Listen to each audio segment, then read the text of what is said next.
Okay, let's get right into it. I'm going to show you a really simple way to calculate the number of days or months or years in between two dates. What we use in this situation is a DATEDIF function. Now the DATEDIF function, if we break the syntax down, it has a start date, an end date, and a unit of measure. So the start date is obviously the first date in the calculation, the end date is the last date in the calculation, and then the unit of measure is how you want the value to be displayed. So it can be days or months or years or a combination. So let's have a look in the table down below here. And what I have these cells highlighted in yellow is where I'm going to input this DATEDIF calculation.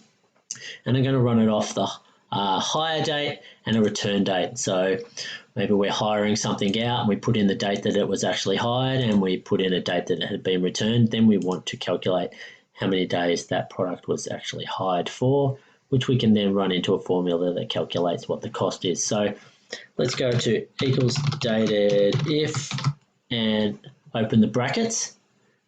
First is the first date, which in this case is a hire date. Second value is the return date. Then we want to put in double quotation marks the unit of measure. Now we can put in a D, which will display the days.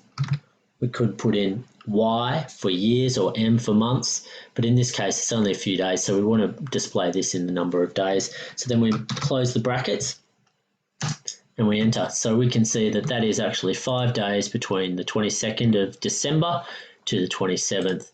And if we run that formula down, there we go.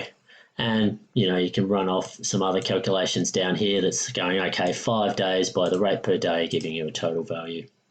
So that's a really easy way to calculate the difference between two dates.